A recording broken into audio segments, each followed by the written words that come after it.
Ja, og vi har om optakten til Første Verdenskrig. Under den her periode, så var Tyskland under en voldsom økonomisk vækst, hvor England var langsomt ved at miste sin retsmæssige plads i solen, altså i Europa, og hvor England er faktisk også temmelig begyndt at blive bekymret for Tysklands nationale udvikling, altså med verdensmagt.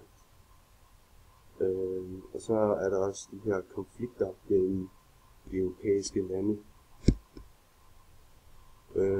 såsom blot er de allieret, hvor Frankrig og Rusland og England er en alliance for sig, og Tyskland, Østrig-Ungarn og Italien er en alliance for sig.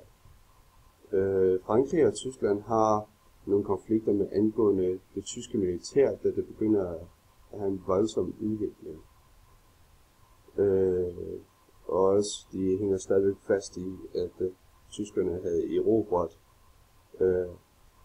Aslev Lorenz, som en handel- og industrisområde.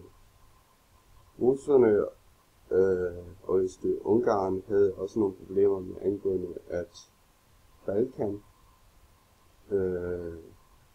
det slaviske folkeslag,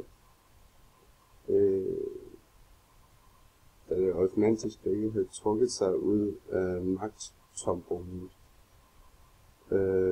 så tog Østrig-Ungarn over, og det bryder Rusland ikke så om, da det var en del af Serbien.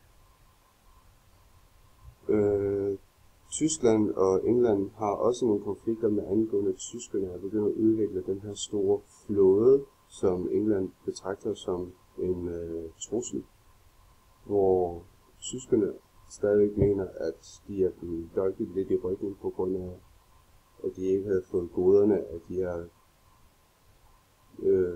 kolonibesiddelser.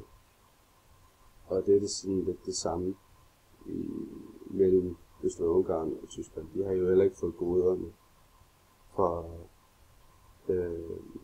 de her kolonibesiddelser.